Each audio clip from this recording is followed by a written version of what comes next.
Halo semuanya, Assalamualaikum warahmatullahi wabarakatuh. Kembali lagi di video pembelajaran kita hari ini. Kenalin, nama Ibu Dia Monika dan hari ini Ibu bakal nemenin kalian buat tahu sejarah Indonesia masa lalu, khususnya pada Orde Baru. Gimana nih kabarnya hari ini? Semoga kalian semangat terus ya, karena hari ini Ibu nggak cuma bakal nyampein teori dan materi saja, tetapi ada game seru. Coba deh kalian bayangin kalian punya HP kayak gini. Layarnya retak, baterainya bocor, dan memorinya penuh banget. Nah, di saat kalian punya tabungan yang sedikit, kira-kira kalian lebih milih buat beli casing baru atau pergi ke tempat servis? Jelas dong, kalian pasti bakal pilih ke tempat servis terlebih dahulu. Nah, ternyata hal yang sama pernah terjadi kepada Indonesia pada awal masa Orde Baru, di mana harga barang sangat naik, sedangkan Indonesia sendiri sedang mengalami yang namanya krisis ekonomi. Nah, sama halnya dengan yang tadi, pemerintah harus bisa memilih mana yang perlu didahulukan terlebih dahulu. Nah, coba Ibu punya pertanyaan buat kalian. Jika sebuah negara sedang mengalami krisis ekonomi yang sangat parah, menurut kalian mana yang harus didahulukan? Membangun pabrik pesawat yang sangat canggih, atau memastikan petani punya bibit yang unggul? Coba kasih tahu Ibu jawabannya di kolom komentar ya. Seperti yang udah Ibu bilang di awal, kali ini kita akan bahas terkait pembangunan Indonesia di masa Orde Baru.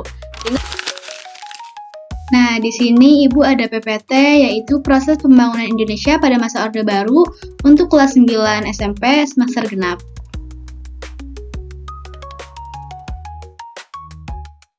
Pembelajaran yang sudah Ibu jelaskan di awal, yaitu peserta didik mampu menjelaskan tahapan dan karakteristik proses pembangunan nasional pada masa Orde Baru, mulai dari Repelita 1 hingga Repelita 5 secara kronologis. Nah, pada masa pemerintahan Orde Baru bermula dari kondisi ekonomi Indonesia yang terpuruk dengan tingkat inflasi yang mencapai lebih dari 600%. Untuk mengatasi hal ini, pemerintah itu menetapkan strategi penyiimbangan anggaran dan bekerja sama dengan lembaga keuangan internasional. Upaya ini berhasil menekan inflasi hingga di bawah 100% pada tahun 1968. Dan hal ini juga menjadi modal utama untuk memulai program pembangunan jangka panjang atau PJP. Nah, pemerintahan menjalankan pembangunan melalui trilogi pembangunan sebagai landasan kebijakan politik, ekonomi, dan sosial. Pembangunan ini dilakukan secara bertahap melalui Repelita. Nah, apa sih Repelita itu?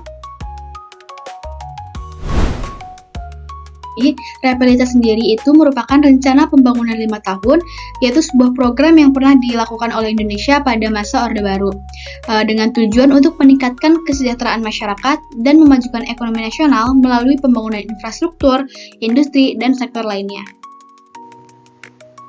Tentunya Repelita ini terdiri atas 5 tahap ya, yang pertama Repelita 1 hingga Repelita 5. Repelita 1 yaitu pada 1 April 1969 sampai 31 Maret 1974 dengan fokus utamanya yaitu rehabilitas ekonomi. Setelah inflasi hebat di akhir masa Orde Lama, pemerintah fokus memperbaiki sarana yang rusak.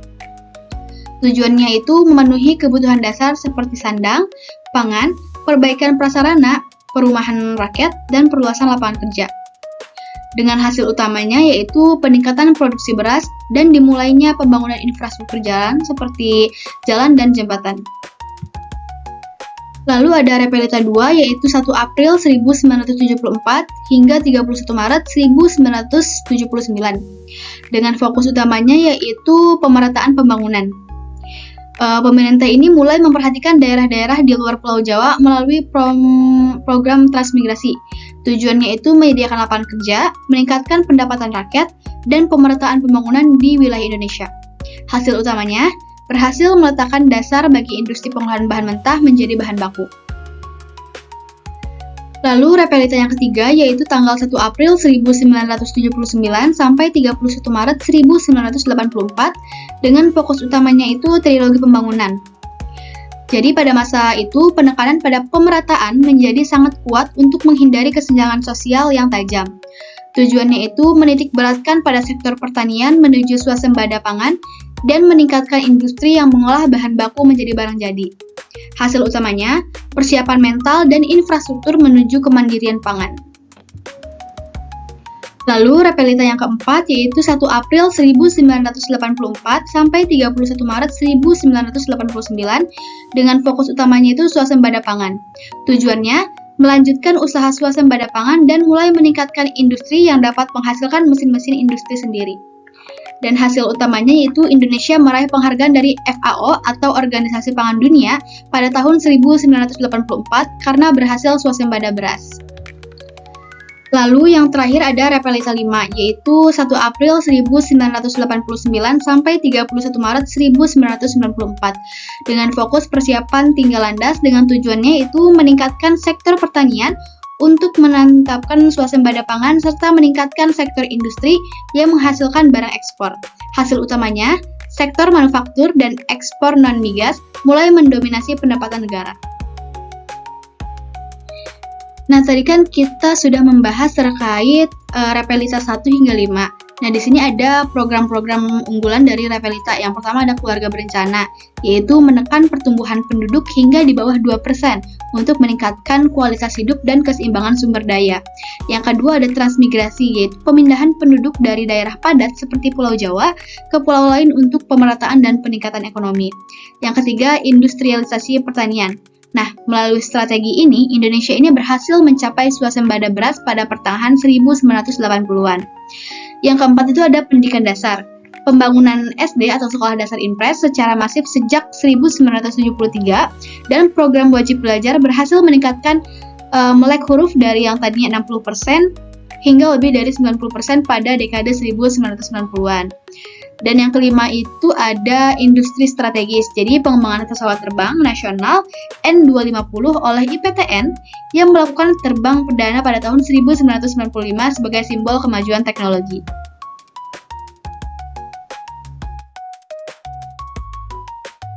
Nah, kapan sih Orde Baru ini berakhir?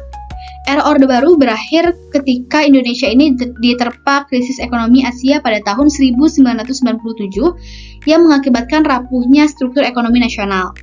Krisis ini memicu reformasi politik dan tuntutan dari golongan pro-demokrasi yang berpuncak pada pengunduran diri Presiden Soeharto pada tanggal 21 Mei 1998. Nah, peristiwa ini sekaligus menghentikan PJP pada tahap 2 dan rencana pembangunan yang telah disusun sebelumnya. Nah, supaya belajarnya ini lebih menyenangkan dan lebih bermakna, di sini Ibu punya game seru buat kalian sebagai bahan evaluasi juga terkait materi yang sudah Ibu jelaskan. Nanti bisa kalian kerjakan di rumah masing-masing, dan jangan lupa untuk skornya taruh di kolom komentar supaya Ibu tahu kalian dapat nilai berapa. Setelah menjawab 10 PG dari games yang tadi, Ibu punya 3 pertanyaan refleksi yang bisa kalian jawab di rumah ya. Nanti siapkan jawabannya untuk pertemuan selanjutnya. Nah, sebelum menutup pembelajaran kali ini, ada kesimpulan sedikit dari Ibu ya. Jadi, pembangunan masa Orde Baru merupakan upaya sistematis pemerintahan untuk membangkitkan ekonomi Indonesia dari keterpurukan melalui strategi trilogi pembangunan yang dijalankan secara bertahap dalam 5 periode repelita. Fokus utama pada sektor pertanian berhasil membawa Indonesia mencapai swasembada beras pada tahun 1984 yang dibarengi dengan kemajuan masif di bidang pendidikan melalui SD Impres serta pengendalian penduduk lewat program keluarga berencana atau KB. Nah, namun meskipun berhasil menciptakan stabilitas dan modernisasi teknologi seperti industri pesawat terbang nasional, pembangunan ini akhirnya berhenti akibat krisis moneter pada tahun 1997 yang mengungkap rapuhnya struktur ekonomi dan memicu gelombang reformasi pada Mei 1998. Nah, sekian video pembelajaran yang dapat Ibu sampaikan. Semoga anak-anak bisa paham dengan materi pembangunan Indonesia di masa Orde Baru, supaya tujuan pembelajaran kita hari ini bisa tercapai dengan baik. Baik, terima kasih. Wassalamualaikum warahmatullahi wabarakatuh.